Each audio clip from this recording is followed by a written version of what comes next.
It's Unwrapped. I'm your host, Ben Durant. And I'm Brian Kazaska, and we're starting the show today. You know, said we weren't gonna. So today I thought we'd talk about the Festival of Disruption. And we've got a whole panel here. We can start with Maya. Hi, guys.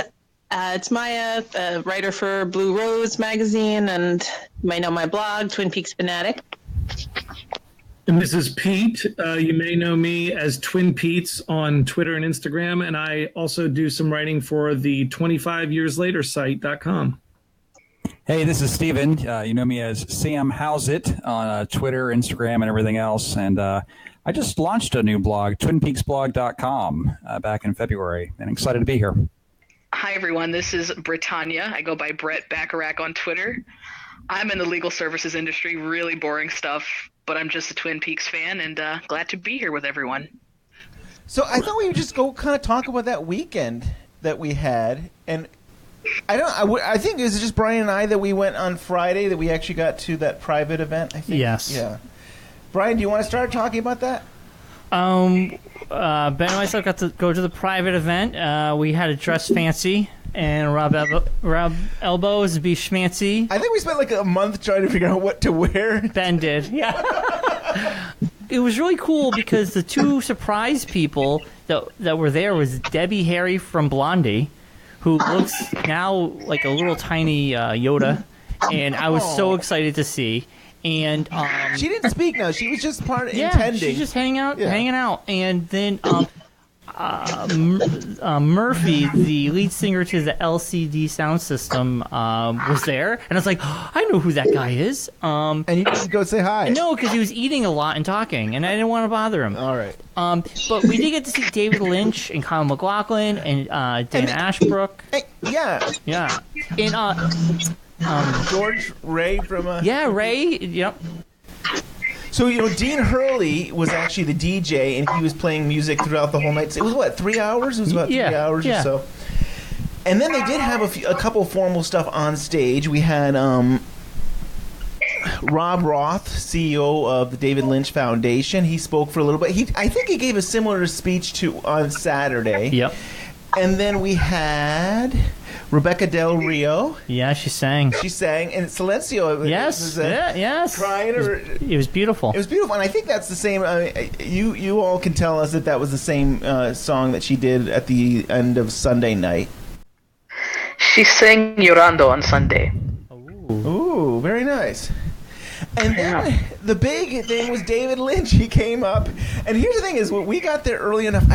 Brian and I got there before the building opened, really officially. Like, we just dropped off at the Uber, and we were standing on the street. Didn't realize that was not the entrance to the building, and all of a sudden pulls up a foundation member, and he saw us. We started talking. And he just said, hey, just come with us. And, we could have showed our ID and tickets, but we went in the wrong door. So we came in there before they actually were officially open, which was cool, which was good because we get to have the best seat in the house. We were as close. I think we were probably like 5 feet away from the stage or so. It was pretty good. David Lynch comes up. He has a violinist playing some music, and he's doing a poem? That was it.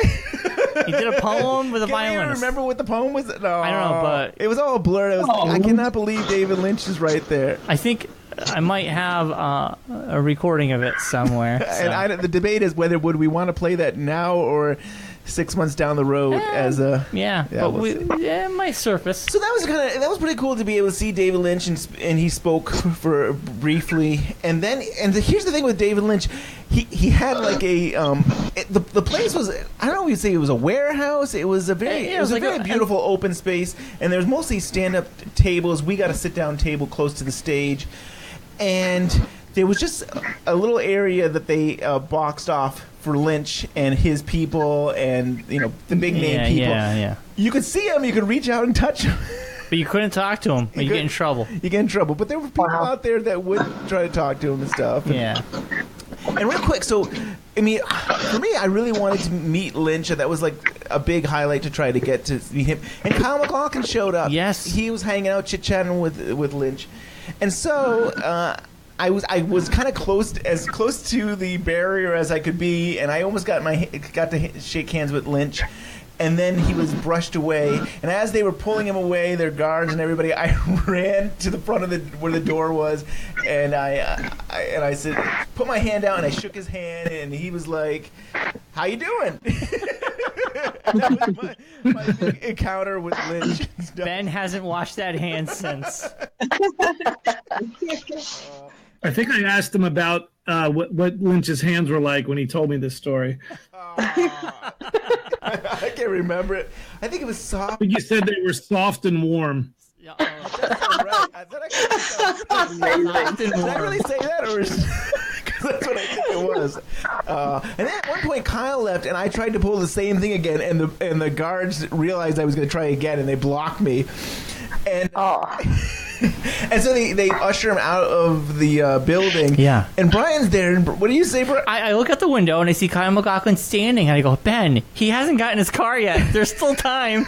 So the guards have left. Everybody's left, and I go walk outside, and there are people that are involved with the fest, but there's no guard people there. So it's like they're like, "You're not supposed to be here," and I just shake hands with Kyle, and I think I say thank you or something. Yeah. To me, it was really important, it's special to me that he did Twin Peaks and stuff. So I did a great.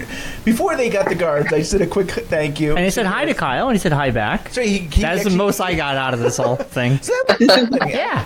I still feel out of place because you do have these big name people there and stuff, but it was Schmoozin'. very special. It was Yeah, cool. very special. So I really want to hear about Saturday. Who wants to talk about Saturday? I had seen about the festival disruption that took place in Los Angeles, and I was kicking myself. I really should go, and never went. And so this was like, for me, a trip to New York City. I hadn't been in New York since 2006, and even then it was like a 24-hour trip.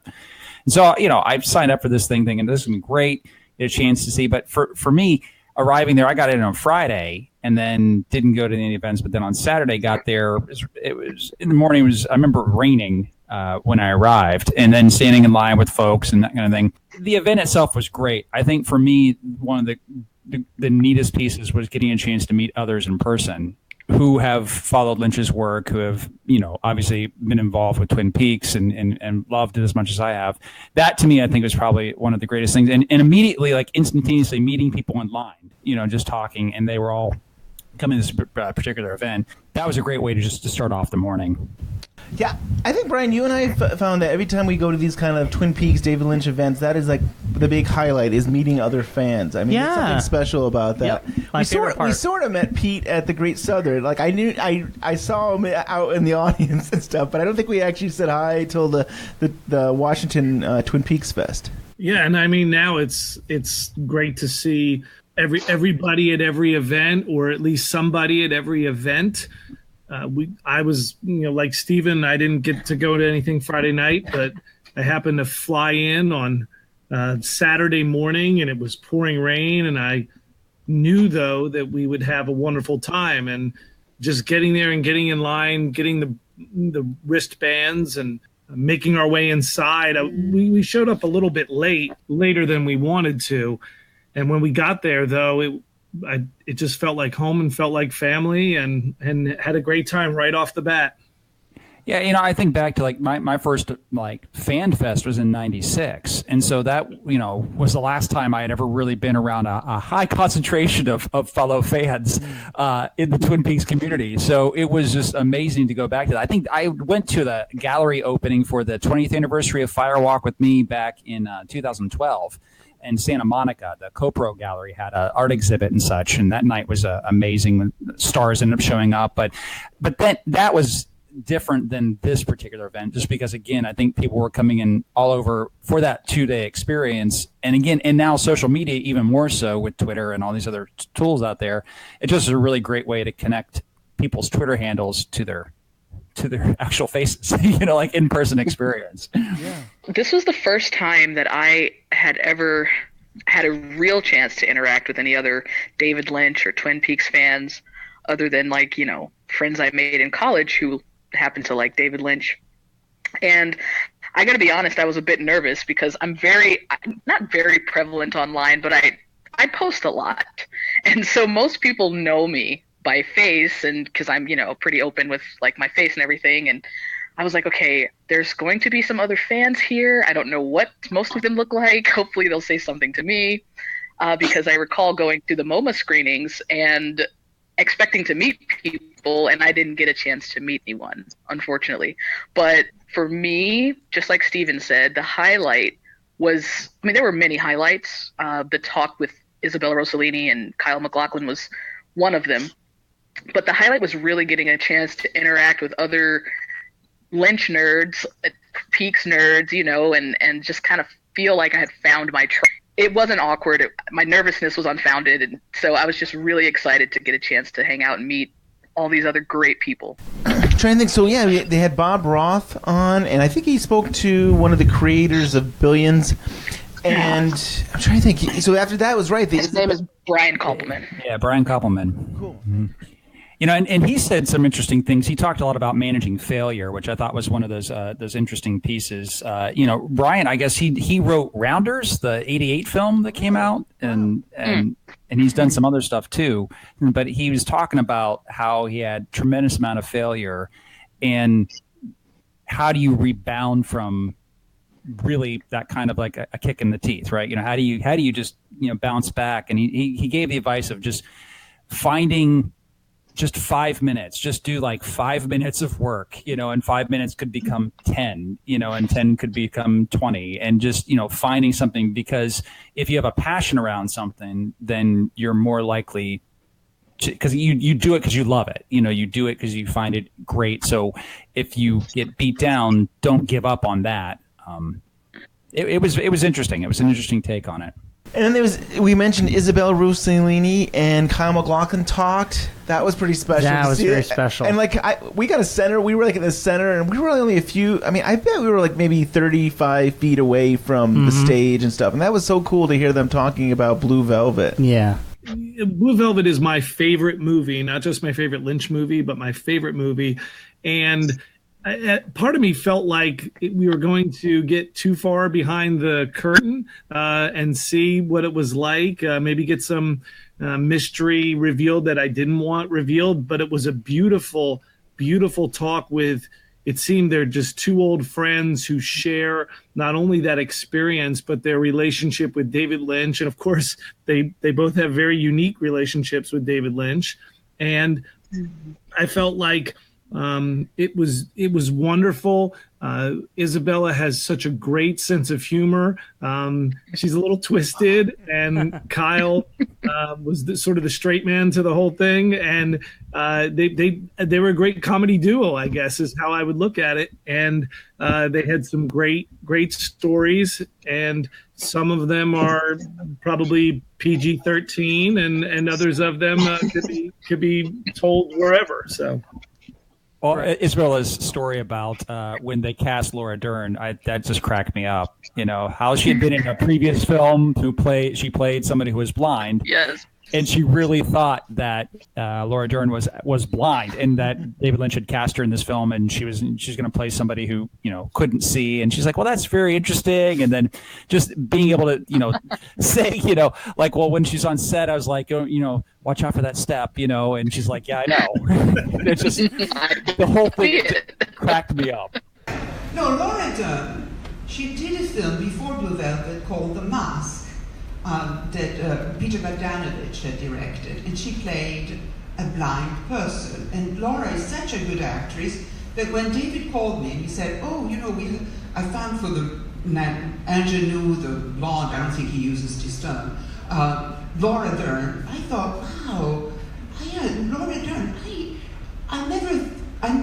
I didn't imagine that character to be blind, because I thought Laura Dern was a blind actress. I said, but it might be a symbolic, because she's so naive and she talks and she's blind. So I saw it all, a thing in my head.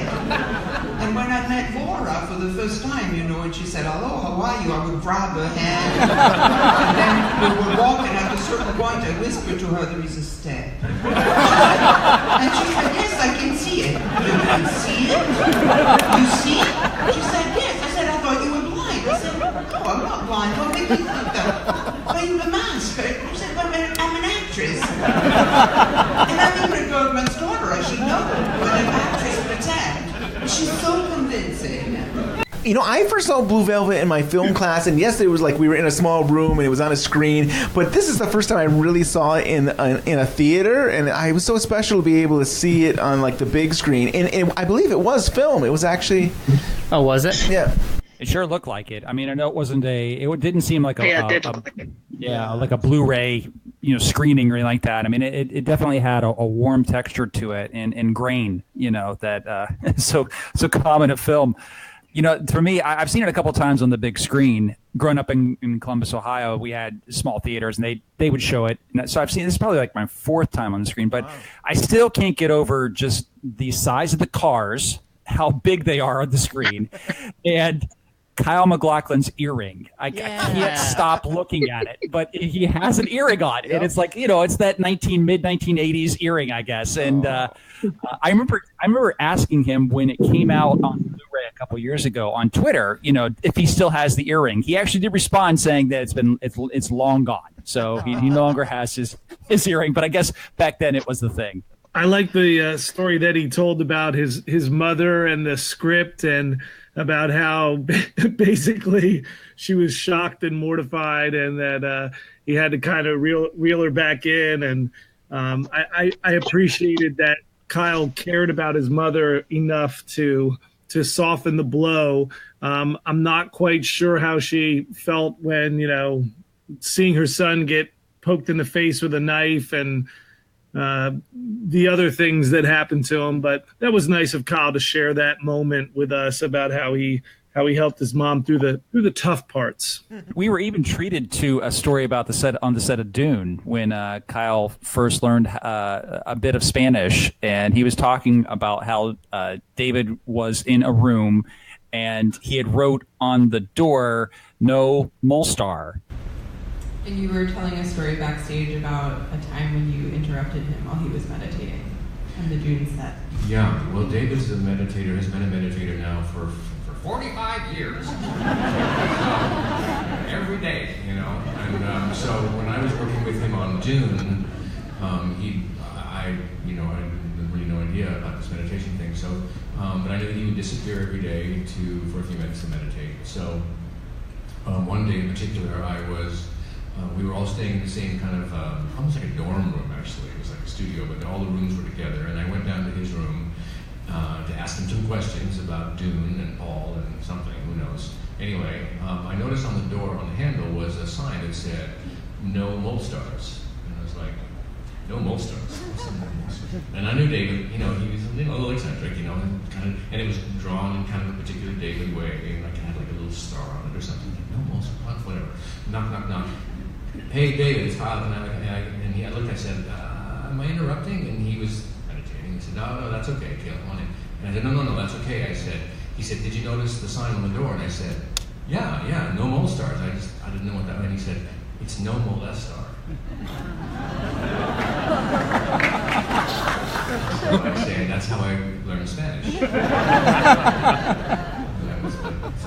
was the first and last time we interrupted him. I know what Molstars mean. Now you'll never forget. It was funny to hear stories from Dune. Obviously, that's a very contentious film. I love the film personally. I think it's great. I love the quirkiness of it all. But it was neat that Kyle had mentioned some of those stories. So, there was definitely a break after Blue Velvet, and it was we all mostly hung out, I think. Yeah, the rest of the night we hung out. Yeah, until there was an evening thing, but I actually went. They were promoting this video game. I think it's called Everything, and I actually did step away and I watched a panel about that. It was okay. I don't know. Not much to say about that. I don't know.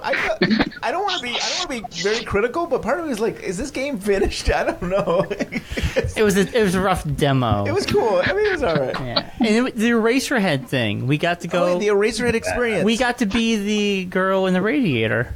Did you guys all do that? Yes. Yeah. Yeah, it was fun.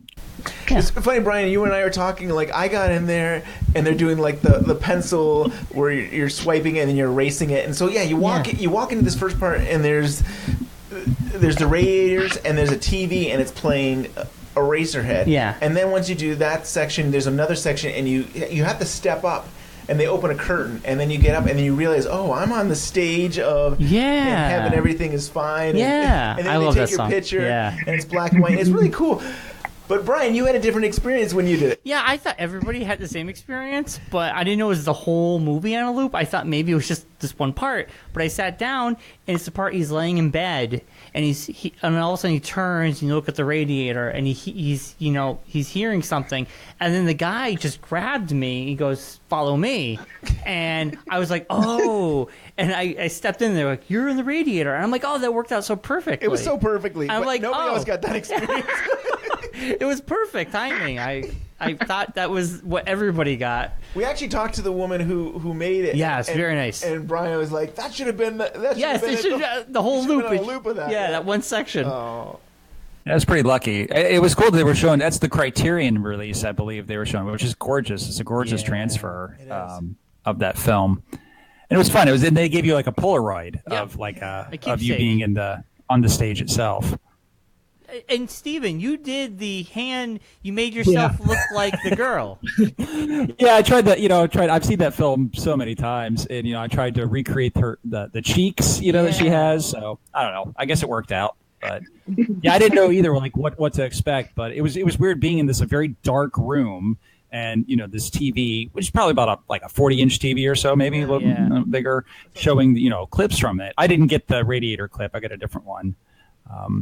But still a neat, and obviously such a connection, to Lynch's first major film, and I think those themes run through the gamut of everything. The dog agrees.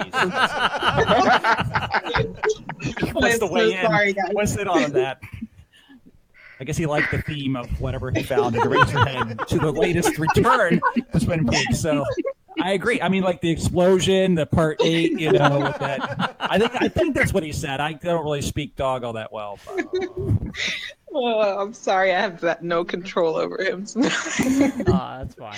There were some famous people hanging around, and Rebecca Del Rio actually was in the Eraserhead experience at times. She's hamming it up. She's taking pictures with people and stuff, and I think she actually came around the group. I think that was when we were about to leave, but she was hanging out just talking with. I think she was talking to you, Brett, right? Talking to you guys.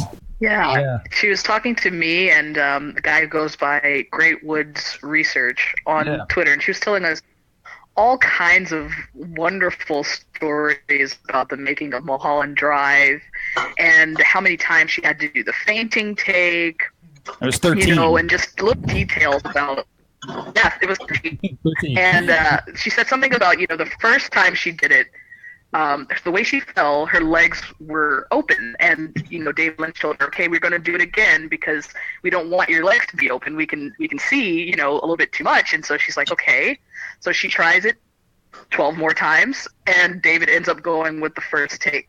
And it was just, it was beautiful to have a chance to talk to her about those things. And she was entertaining us, and giving us like David Lynch stickers. She was like a great hostess. And so it was really nice to hang out with her. She signed my program, and she didn't have a table, so she used my back. She she pushed me over and then signed on the back, and she wrote Rebecca Del Rio, then Silencio, and then No Stars, obviously from Twin Peaks: The Return. Very cool. How was Saturday night? Right. That night, Dean Hurley was the DJ. He did a set from that. Right prior to that, I was talking to him at the Sacred Bone record booth. Because Dean was so instrumental in the music, of so much of Lynch's work recently, and then particularly the Twin Peaks archive releases from like 2011, 2012, and being a longtime fan, I mean, music was like my gateway into Twin Peaks. The original soundtrack on vinyl, just fell in love with it, and then watched the series and such. But I was just gushing over how thankful I was that he was involved with that, and just his amount of work that he put into it. And I was asking him, like, were they reel to reels? He said some of them were reel to reels, some of them were just really bad shape. Most of them were DATs, the digital audio tapes that he had to really clean up, and all the research. He basically said he signed up for a second job, started doing that, and then how detailed the fans were. like wanting certain tracks. I mean, I know there's some tracks that are still not out there, you know, that we're still missing from that. But it was great talking with him, and it was neat because they also, you know, I asked him about the Julie Cruz releases too, and they're releasing the Voice of Love, her album from '93, and then some demos. He wouldn't give me what the demos were at the time. That's since been released, but it was neat. So he did the set, a DJ set. Then followed by several other artists as well. But I enjoyed his set. I've seen him. I saw him DJ at the 20th anniversary back in that event back in 2012. So it was neat to see him again. That's cool. Stephen, I didn't realize until you mentioned it at the fest that he had actually worked on the archive set. And, you know, it's still available. We should put it in our show notes. It's like $10 for, like, tons of Twin Peaks music. I mean, it's a great deal, and it's David Lynch is selling it, so it's not like you're getting it from somewhere else. I mean, that's really cool that he was involved with that. And I remember going every week. I mean, it was like weekly. You know that. I mean, these releases were coming out, and they were bundled. You know, $1.99 here for 3 tracks, or 99 cents for a track, and such. I gladly pay them. The amount of work. I mean, that music is just so iconic, and it was just incredible that even saw the light of day. And, you know, I think so much of it is just his own passion around it. And he thought, you know, what would I want as a fan? Because he's a fan himself too, right? Yeah. So what I like as a fan, and man, just a tremendous amount of work from that. You know, his set ended, and then there was John Hopkins who performed beyond that. I think Saturday night's music selections were a little more electronic in nature, a little more dance-oriented. I like John Hopkins' performance. He had some really great visuals, you know, on the screen. I only knew some of his work, had never seen him in concert before, but really liked what he did. Yeah. Later was the Animal Collective, and wow, they were interesting. They were experimental. I think is definitely the word. I like some out there music, but wow, this was definitely. And they had some really cool visuals on the screen, and like tons of people were there to see them. But I had honestly never heard of them prior to that. I was up on that balcony looking down and just enjoying Twin Peaks beer during the time, because that was nice to have the Lady Lager and the coffee stout thing. They were serving that at the event, so that made the Animal Collective experience more enjoyable. I found a little bit added joy by listening to the Festival of Disruption Spotify list afterward. So I listened to, you know, all the music that weekend, and then this past weekend listened to the Spotify list, and you get, oh, okay, I remember that song, and I remember the visual that was going on during that song. So it enhanced the experience for me. I was pretty tired after a full day of traveling the day before, and just trying to get readjusted. But I can definitely say that the Sunday night music for me was a little bit more my speed. Yeah, you know, the set ended on Saturday night then with Flying Lotus. It was cool. At the very beginning, sampled This Is the Water, This Is the Well, some of the electricity sounds and so forth from season 3, which I thought was really cool, and definitely was very much into the audience was very much into his set. That was fun. I was goofing around down on the first floor with the photo booth. They had like a smile booth where you could take pictures, and then you could just, you know, send them to yourself and such from the festival. It was like a vintage, you know, antique looking photo, you know, sepia toned. So I was goofing around with that. It was free, so it was nice. You could just take as many pictures as you like. But a fun set. But you're right. I think Sunday night was definitely a little more my speed too. I definitely saw the Dean Hurley set. This was the first time I had ever seen any kind of like DJ, you know, concert type thing. I've seen them on like Instagram and Snapchat and things, and I've always never had the unction to ever go to anything like that. So this was a new experience for me. Very, very intense and loud. I mean, like, I couldn't have imagined before how loud and intense, and like my body was literally vibrating the entire time. So at times it became a little much for me, and I stepped outside, you know, to the gaming experience, I think, during John Hopkins and maybe Animal Collective. I could hear them outside, but it's not really a band I came to see, so I was resting my feet. And then when I came back in, it was around the time of, I think Flying Lotus was about to come up, and for me, Flying Lotus was the highlight of the night, especially the Twin Peaks remix, where he's mixed in sounds like tribal singing from like Ghost in the Shell, the video game, as well as like trap beats. Like I was like, oh my god, it totally blew my mind. And if you're lucky enough to find a video of it somewhere on the internet, find it, listen to it. It's amazing. This is the water, and this is the well. Drink full.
That was the highlight for me. Yeah, he really did a great job on that set. It was cool. Do we want to go to Sunday? Maya hasn't talked much. I know you were there on Sunday. Yes, for a lot of reasons, I was only able to go for the Sunday, and I was very lucky to do that. But I ended up meeting up with Pete in the morning, and got to see Naomi Watts first, which was wonderful. I don't know what anybody else thought, but she just seemed so down to earth, and She was really- delightful. Yeah, Yeah, I mean, so genuine. I thought was wonderful. and her talk started with a black and white video of her talking about working with David Lynch, and she was doing these impressions.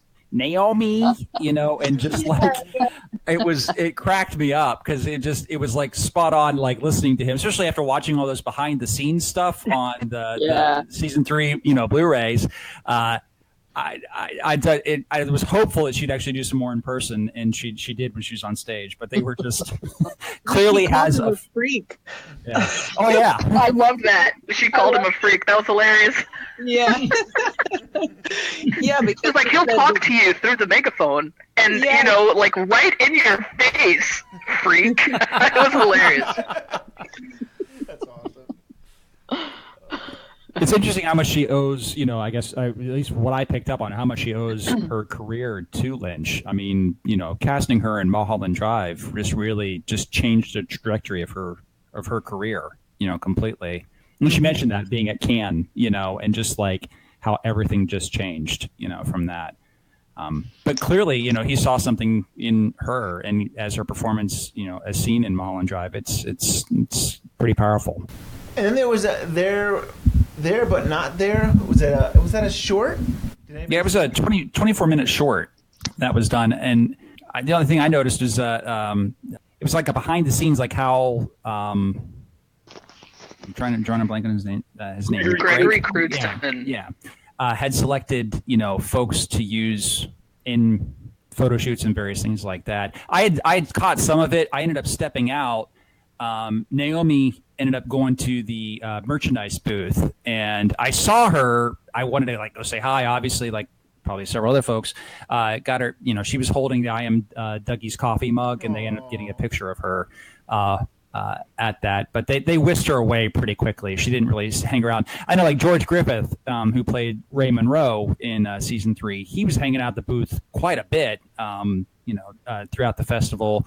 But yeah, Naomi was there. She was whatever the name of the film was, there but not there. Yeah, she was Yeah. basically there but not there. I know So I Kyle get to was watch there it in too real at some person, point. right? You know? I don't know if Kyle was there during Blue Velvet or Yeah, he was taking photos in front of that too. Yeah, we missed him. Maybe because we were watching the movie, or I don't know if he did it earlier in the day, but I know it was on Twitter there. Yeah, he did it in the middle of the screening. Oh yeah. The big event, David Lynch Talks. How did that go? What did he? I mean, here's what I love is that Steven actually was taking some notes and he shared it on Twitter. I love that, Steven. You did a great job with the notes.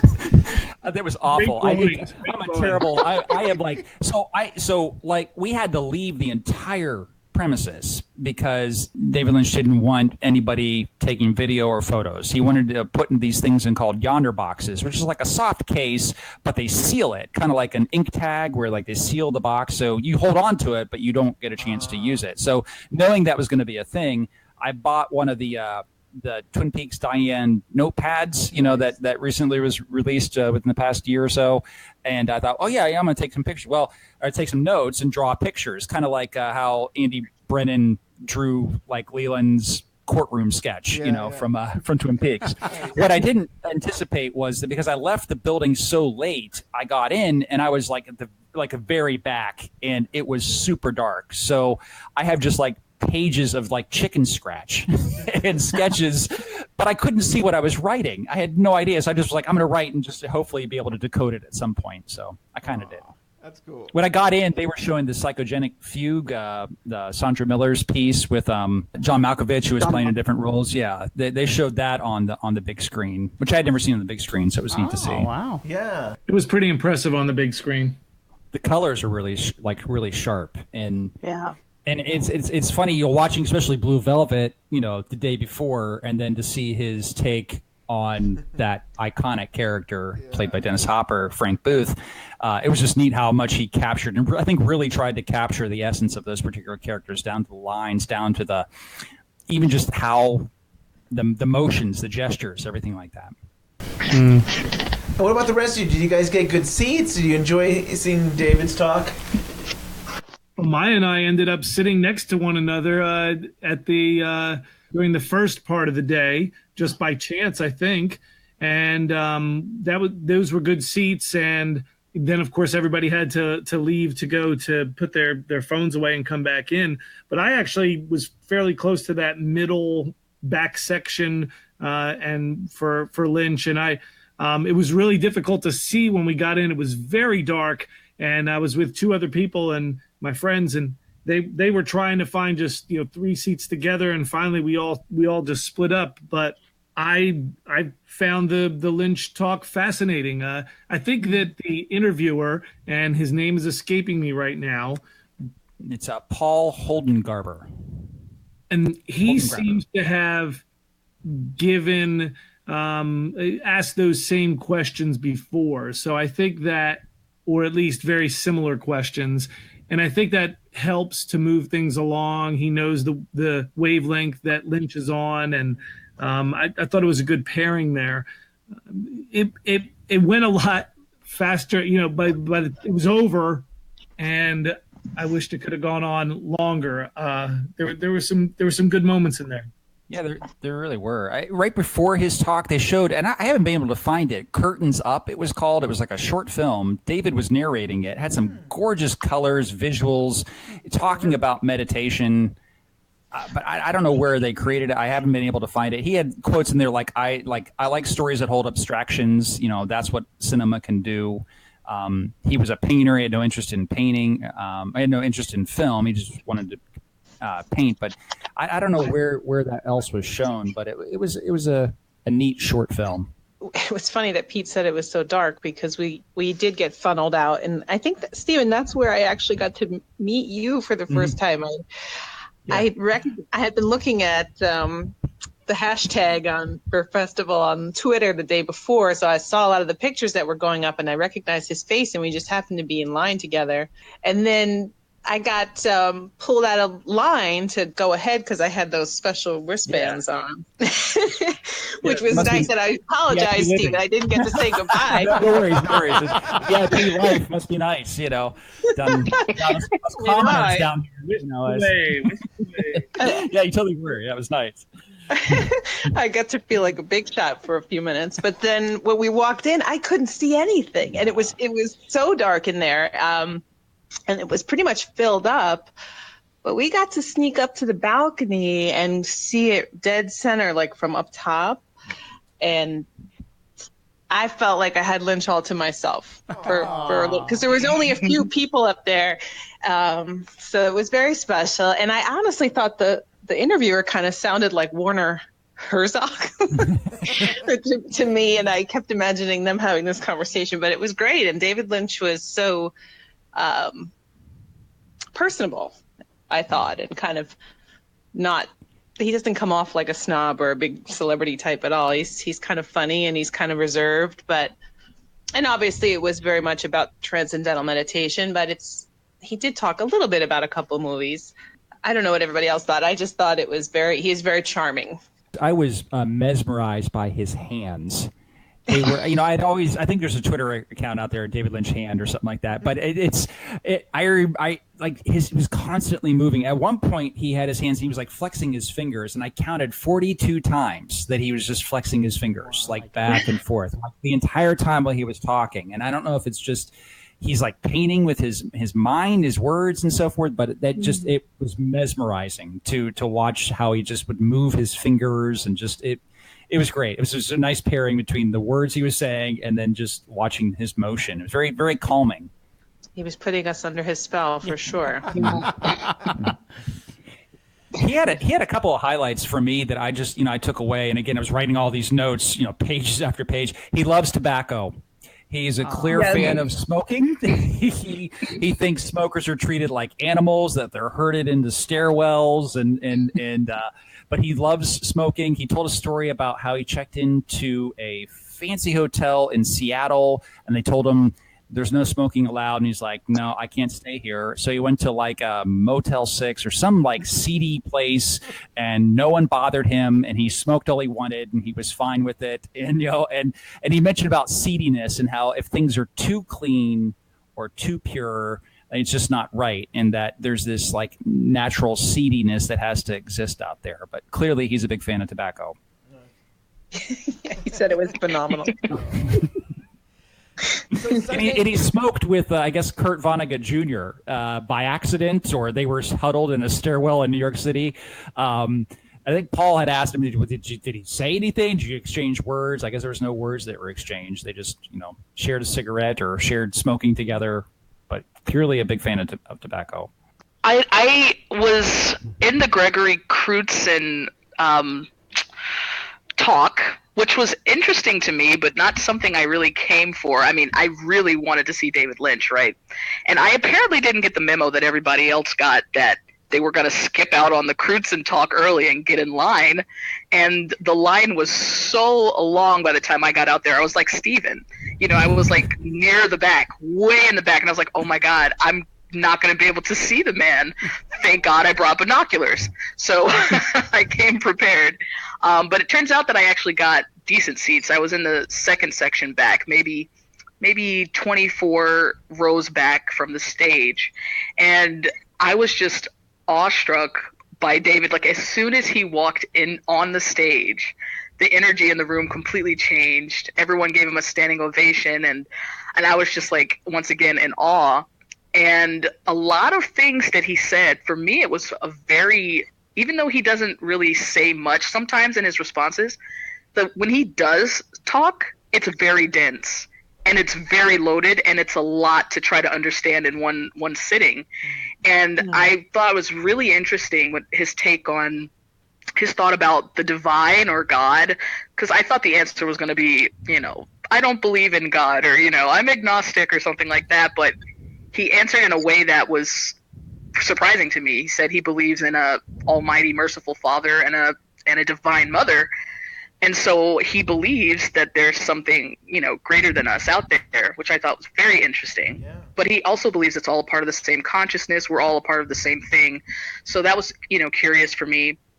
And the question and answer section was, I thought, more brilliant than the interview itself. I thought some people had really good questions. I particularly liked the question about what he's into with regard to pop culture.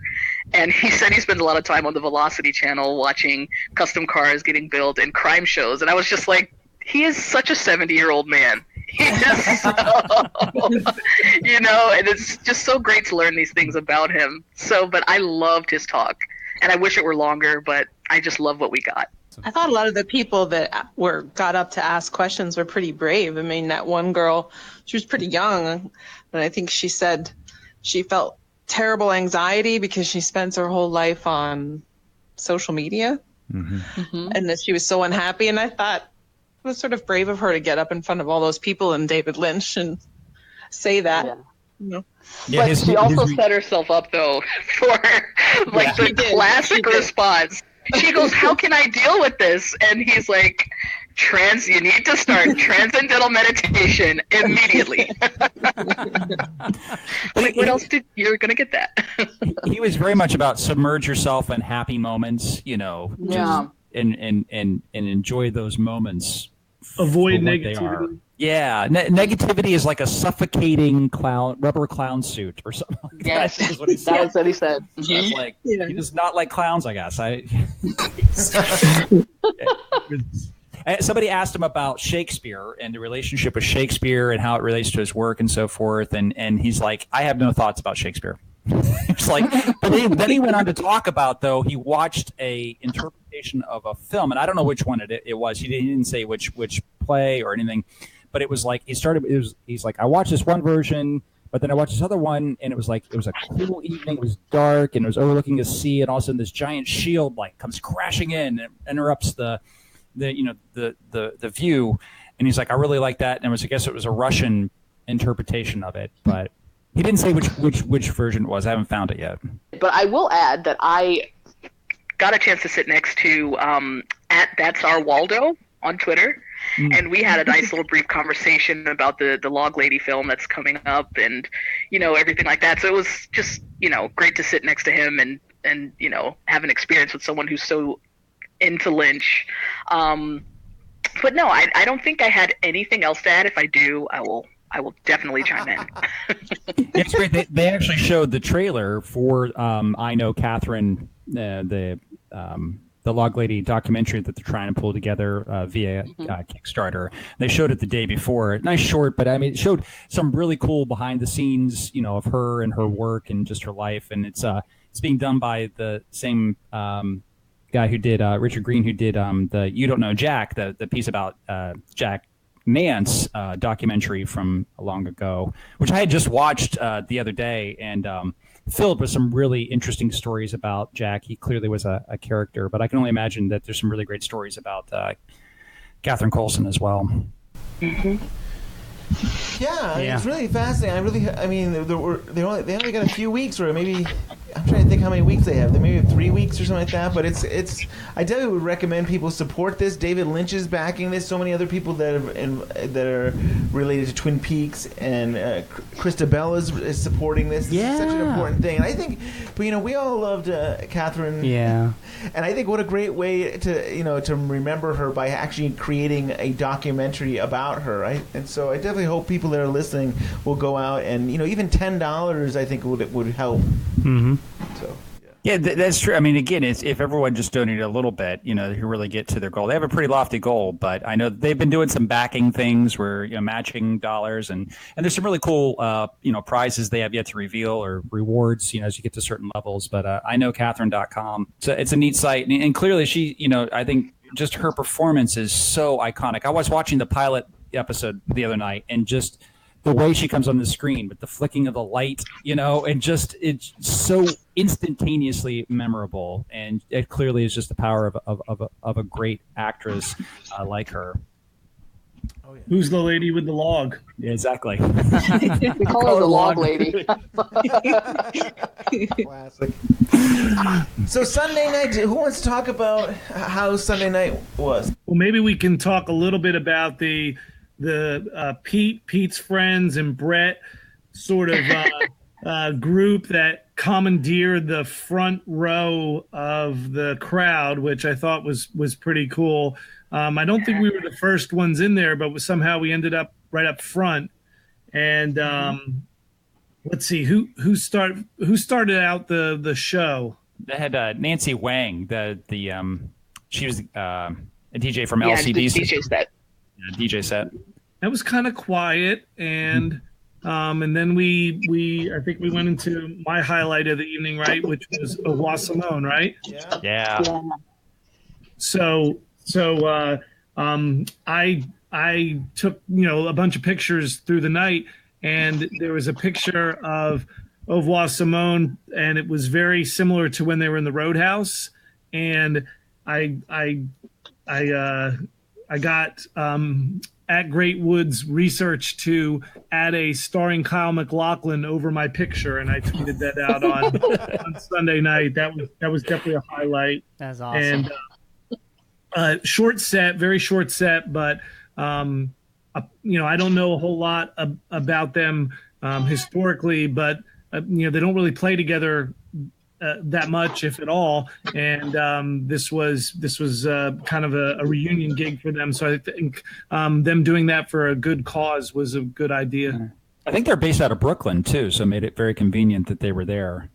But that song "Lark," it was so iconic. I mean, like as soon as I heard it, I was thinking the same thing. Like, where's the starring Kyle MacLachlan credits? That's what I want to see, because that's immediately what I associate when I listen to the album, the soundtrack, anything. I always just think that, because it became such a high point of watching season 3 on Showtime, was that what's the musical act going to be? Like, who's going to end the series with end the episode with that? So that was funny. And then, up next they had Jim James, and I had never heard Jim James until that night, but boy, I love that set. That was great. And he was illuminated on a solid color background, and it changed colors from, tans and reds and greens and such.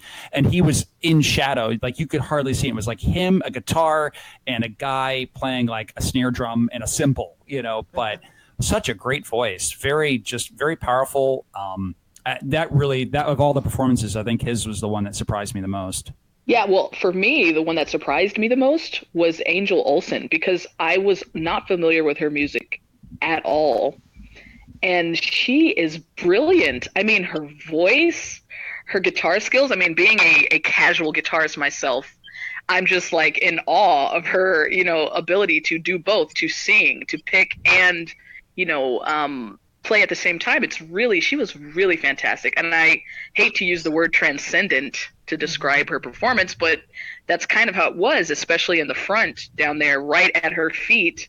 It was so intimate, and I was just really blown away. So now I'm like, trying to find all her stuff. Very peaceful, very serene voice, even though she has a lot of power behind it, but she really, really blew me away. And I wonder about the musical acts, because one of the taglines for the entire Festival of Disruption was curated by David Lynch. And so I wonder, does David Lynch listen to all these artists? Did he actually, sit down and select from his like Spotify playlist or whatever he listens to himself and ask these artists to be a part of the show? But yeah, Angel blew me away. And then, of course, closing it out with Rebecca, I'll never forget that experience as long as I live. It was amazing.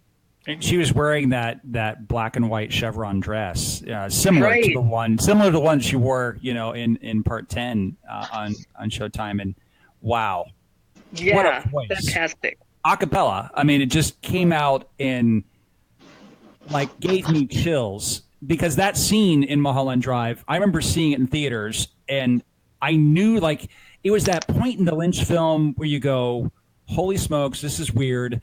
Wow, I love this. I want to see more of it. And that scene with the whole No Hay Banda and, Club Silencio, and when she came out, and that, I was fully anticipating her to fall. I'm glad she didn't during the Festival of Disruption. But wow, what an incredible, just powerful voice. And she was against a red background, so that was just even more striking to really close out the night. Que te olvidé, pero es verdad, es la verdad, que te quiero aún más, mucho más que ayer. Dime tú qué puedo hacer no me quieres ya y siempre estaré llorando por tu amor, llorando por tu amor se llevó todo mi corazón y quedó llorando, llorando, llorando, llorando, llorando.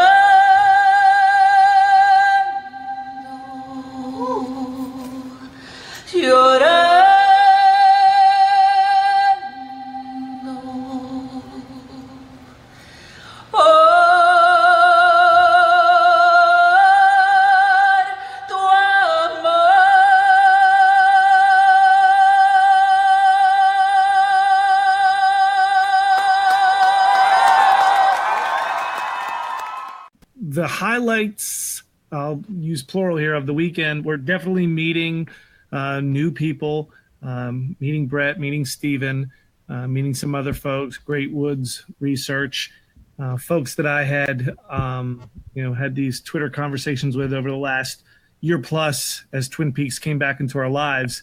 Another highlight for me was George Griffith behind the Showtime merch counter. And when I walked up and I said, they're bringing out the big guns for this, he said, yeah, I guess I'm working here. And we started talking about collectibles somehow and Star Wars figures and about how we both collected them. And it was just really, this down to earth conversation. To make a long story short, I said, hey, George, can we get a picture? He's like, absolutely. So when he comes around the table, my wife and I are flanking him. And I said, I tweeted earlier this week that all I wanted to really do is to get either a fist bump. And by the time I finished the word fist bump, he said, you're Twin Pete's, aren't you? And I was like, oh my gosh, I've arrived. So it was just absolutely the highlight. I completely nerded out. And my wife is looking at me like, don't encourage, looking at George, don't encourage him. So I that was the highlight, talking to him and getting that picture. So that being said, folks can find me just about every other week on 25 Years Later site with my Fans in a Living novel, Twin Peaks Fans Un Homme Solitaire. That comes out every other week. And I'm on Instagram and Twitter at Twin Pete. So thanks, guys. Real quick, I want to say, Pete, thank you. We were in the most recent article that you wrote. Fantastic. Thank you. Thanks for having us. I had a lot of fun. Thank you. I think I have to echo Pete's sentiments there that, I think meeting the folks and meeting Pete, I remember, coming out of the Blue Velvet screening and we went to the bar, we had a beer together because being included in that piece that Pete, the Un Homme Solitaire piece, the art series that Pete's been doing is just phenomenal. It's neat to hear the stories of other folks who love something as much as I do. And to see the connections and to see how people experienced, whether it be Twin Peaks or just kind of the stories of how they got to where they are. That to me was just really, I was very humbled when Pete asked long ago. So it was great to just meet in person. And again, I think for me, the highlights beyond that, seeing Rebecca Del Rio perform, that was truly a highlight. Getting in town the day before and going to visit the film site for where they shot the exterior of Diane's apartment in Part 7. I nerded out on that. That was really a lot of fun. But again, just the event, it's one of those I went back and go, you know what, I'm glad I came to this just because it was it just more enriched the experience of being online and talking to other folks. Even though we're thousands of miles away from each other, you have a chance to really connect. And to me, that's a lot of fun. You can find me at Sam Howzit, SamHowzit. Stephen Andrew Miller, Sam. There's too many Stephen Millers in the world, so I went with Sam Howzit instead. And I run TwinPeaksBlog.com. I finally started putting together all the wonderful and strange obsessions I've had over this, and dive deep into some pretty obscure analysis from the from the series. But truly enjoy it, and thanks for having us on the show. For me, I was only for time constraints, I was really only able to go for the Sunday day. But I would say that, of course, it's always nice to meet new people at the events, even though I sometimes I'm not very open about myself or my internet persona sometimes when I meet people in person. But once you get talking to me, I'll let you know who I am. But I think my highlights were obviously Naomi Watts. And I actually liked, which we didn't really say anything about, but I really liked that Crutzum and his chat with Rick Moody, just because they were kind of two guys talking about writing and fiction writing, which is something that I sort of have a passion for. And they were kind of saying that most writers are writing the same story over and over again, kind of a thing, but with different takes each time. And I kind of think Lynch does that a little too. But then, of course, seeing David Lynch was the biggest highlight, and something that I had really always wanted to do. So that was kind of a dream come true. But you can find me on Twitter and Facebook. My handle is Twin Peaks Blog. And I'll be doing some writing coming up in Blue Rose, Women of Lynch, issue 7. Okay, so I'm going to go quickly because we're trying to wrap up. Highlights for me. Getting a chance to taste David Lynch's organic coffee. That was great. Getting a chance to see the ad he made for his organic coffee with the Barbie doll was also a highlight for me. So good. Priceless. It's priceless. What's the name of it again? David Lynch Signature Cup Coffee. And I'm drinking espresso, but it comes house roast and also decaf.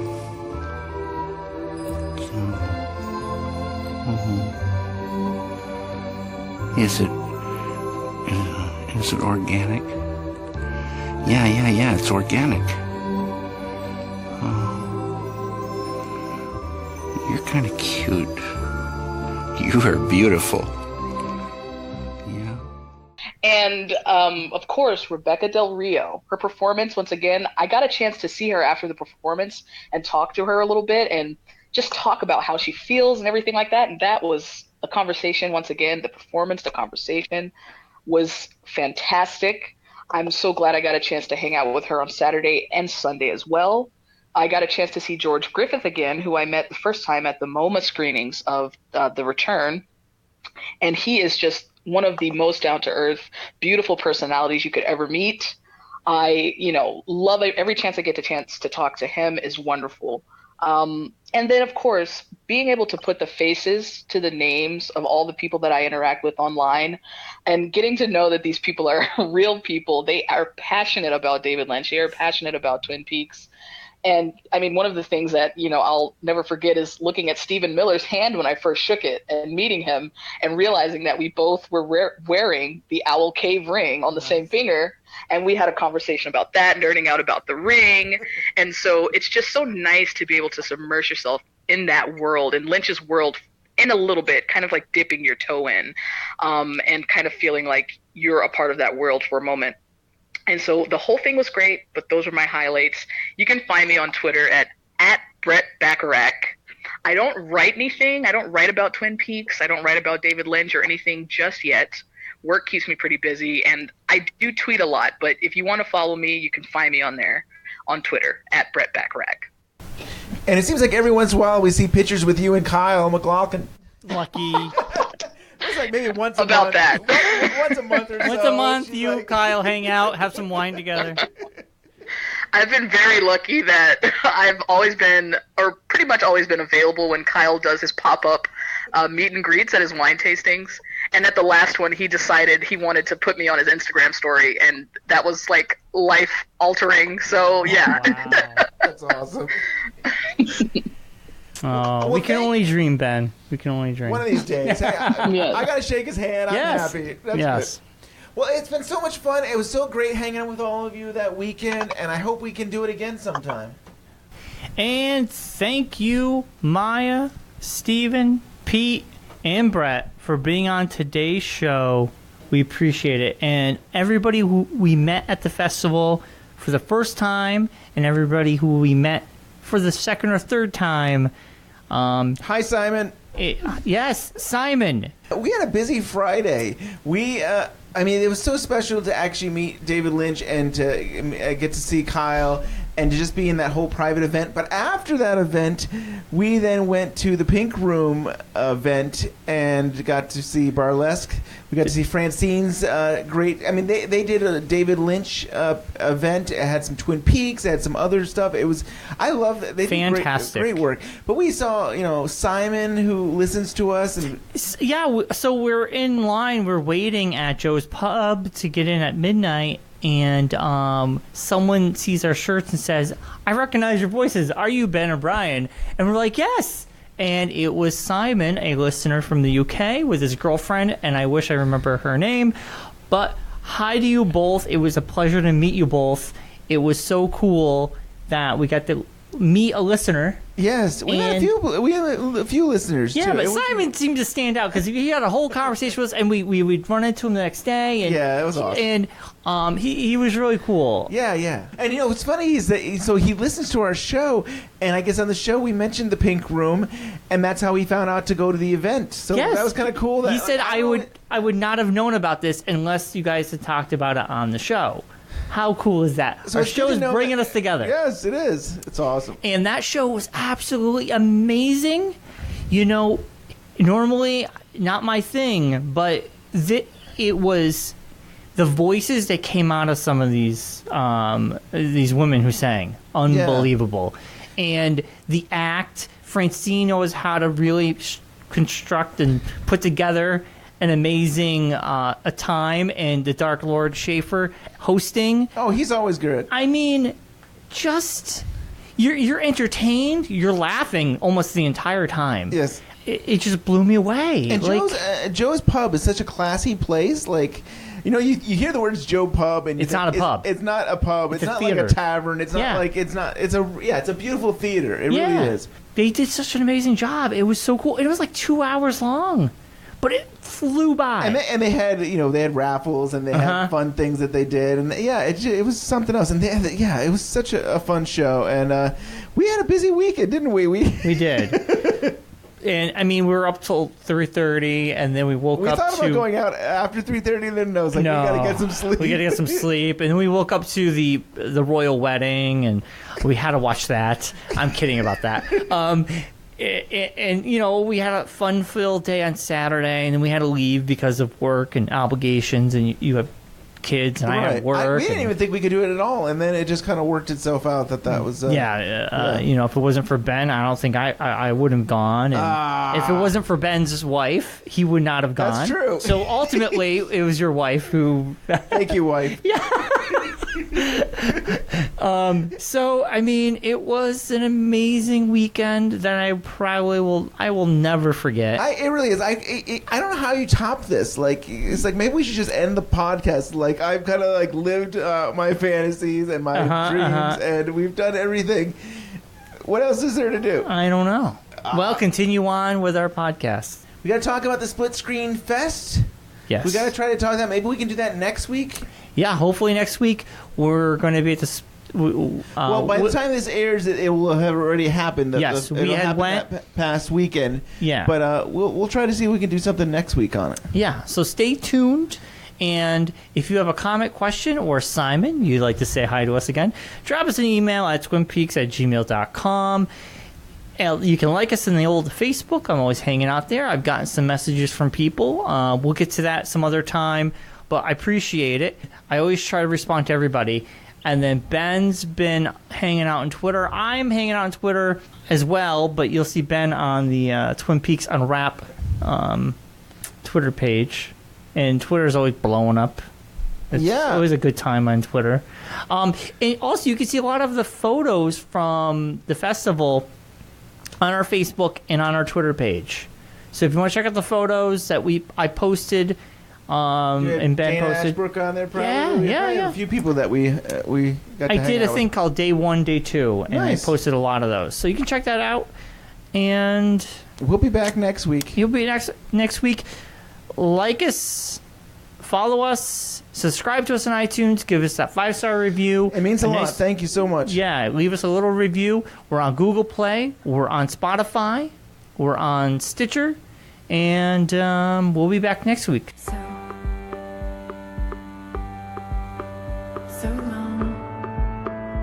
Starring Kyle MacLachlan. So